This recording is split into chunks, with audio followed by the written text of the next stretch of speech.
السلام عليكم ورحمة الله وبركاته. أصحابتي قالوا قاعد ما تملك استاذ شوكتان سودو هذا ما أنت هالكم وحين نقوله وذاك الدونا ganacsi aad ku bilaabi karto $300 wax ka yar adigoo aan bixin kiro light iyo wax kale toona oo aad $300 wax ka yar ku bilaabi karto ganacsiga oo aad marka dambe ka dhigi karto ganacsi weyn oo dalkoo dhan gaadha meel walba gaadha dhaqaale fara badanna laga sameeyo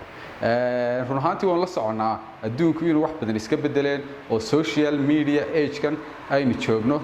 ganacsiyadii iyo sidii wax loo iibsan jiray iyo sidii adduunku u shaqayn jiray ay wax badan iska bedeleen oo dad badan ay imika doonayaan inay wax ku iibsadaan ama wax iibsadaan iyagoo guryahooda dhex jooga ganacsigana ka hadlaya ganacsi kale maaha waa ganacsiga lagu iibiyo ama lagu kala iibsado online-ka sida online-ka ama internet-ka dhexdiisa wax lagu kala iibsado intaanan ganacsigan dhex gelin aan inooga yara sheekeeyo sheeko ku xusaysa oo ka sheekeynaysa guulaha laga gaari karo ama horumarka laga gaari karo online business-ka ah 1996 nin loo yaqaano Jeff Bezos ayaa wuxuu ka tagay ganacsigii ama business-kii uu ka shaqayn jiray wuxuuna bilowday oo uu bilaabay ganacsi isagu leeyahay oo ah inuu buugta ku iibiyo si online ah wuxuu furtay xafiis yar wuxuu soo dhigay buugaag wuxuu ku xayeysiiyay website uu bixiyay Amazon maanta dhammaanteen waynu wada naqaanaa Amazon waxay tahay waa ganacsiga ugu weyn caalamka ee si online ah wax lagu kala iibsado Jeff Bezos waynu naqaanaa inteena naqaanaa waa ninka adduunka ugu taajirsan taasi waa sheekada koobaad sheekada labaad waxa weeyaan nin Chinese ah oo fakhri ku soo koray oo aan wax saawsi badan haysan ayaa isaguna wuxuu bilaabay 1999kii website loo yaqaano Alibaba website-kaas waxa weeye website lagu kala iibsado si online wax lagu kala iibsado caalamka oo dhan loogu kala iibsado ninkaas maanta waa ninka ugu taajirsan China magaciisana waxa la yiraahdaa Jack Ma dunida horumartay waqti hore ayay aragtay faa'iidada online business-ka laakiin Africa iyo dalkeena waa wax imika ku cusub oo imika laga faa'iidi karo oo haddii aad imika la jaan qaado aad 10 sano 5 sano 20 sano kadib laga yaabo inaad noqoto qofka ugu taajirsan dalka ama qofka qaaradda ugu taajirsanba haddii aad dadaal badan aad geliso sideebaad ku bilaabi kartaa ganacsi online ah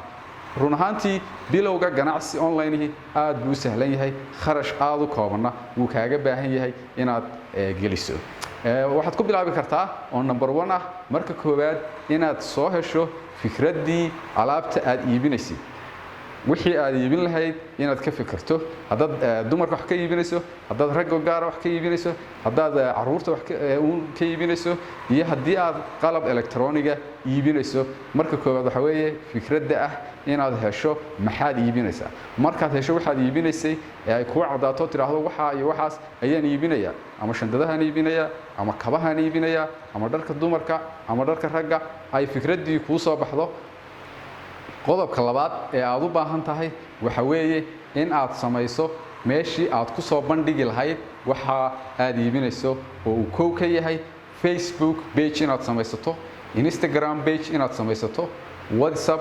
business inaad samaysato oo inta number soo furato ganacsiga aad WhatsApp ku furato sidoo kale TikTok oo maalmahan cusubna isagana inaad samaysato inta markaad samayso waxa lagaaga baahan yahay page-kan maadaama cusub yihiin si dad badan u follow gareeyaan waa inaad promote gareyso promotion-ku waxa weeye lacag lagu shubo page-kan oo lagu xayeysiiyo si uu dad fara badan u gaaro oo u yeesho dad badan oo followers ah dadkaasina wixii aad soo dhigto ay u arkaan qayb kamida dadkaasina ay kaaga iibsadaan wixii aad soo dhigto waa qorshe u yara baahan cid khibrad u leh haddii aad u baahan tahay in la idinka caawiyo waad ila soo hadli kartaa cid baan idinku xidhi karaa qodobka labaad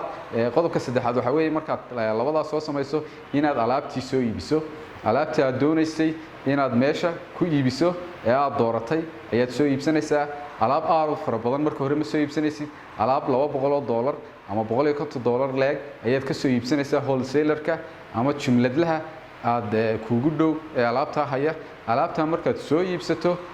oo tijaab ahaan aad u soo iibsato waxaad samaynaysaa waxaad ka qaadaysaa sawirro qurux badan haddii aan adigu sawir la ahayn waxaad la xiriiri kartaa cid sawir la ah oo ku qaado sawir waxaad ku dul samaynaysaa loogadii aad samaysatay ee businesskaaga aad ugu tala gashay waxaad ku qoraysaa numberka WhatsApp-ka lagala soo xiriirayo iyo qiimaha aad ku iibinayso intaa markaad dhamayso page-kaagii hore aad u samaysatay ee Facebook lahaa ee Instagram-ka lahaa ee WhatsApp-ka lahaa ayaad soo wada dhigaysaa mar labaad ayaad iyagana promote garaynaysaa oo xayeysiinaysaa intaad lacag ku shubto si ay dad fara badan u gaaraan halka marka aad joogto waxa aad sugtaaba waa telefoonkaaga soo dhaca iyo dalabka alaabtii aad soo dhigtay meesha halka marka aad joogto waxa lagaaga baahan yahay inaad u diyaarsanaato in dalabaadka kugu soo dhacaya sida ugu quruxda badan aad ugu adeegto macaamiisha ku soo dalbanaysa qof walbana halkiisa ku qanciso qof walbana alaabta ugu geyso sida ugu quruxda badan ilaa uu isagoo ka qanacsan oo ku faraxsan uu ka tagana aanaad ka mashquulin oo iska deeyin qodobkaas waa qodobka u dambeeya waxaan ku soo gabagabeynayaa haddii aad doonayso oo aad ku riyoonayso inaad ganacsi abuurto ganacsigan waa ka ugu sahlan oo adigoo gurigaaga jooga aad abuuri kartid alaabtii gurigaaga ku taalo dadku gurigaaga ama kaaga soo doonanayaan ama aad delivery-ga uga samaynayso gurigaaga oo aan kharash kaaga baxayn leyd kaaga baxayn shaqaale kalena aanay kaaga baxayn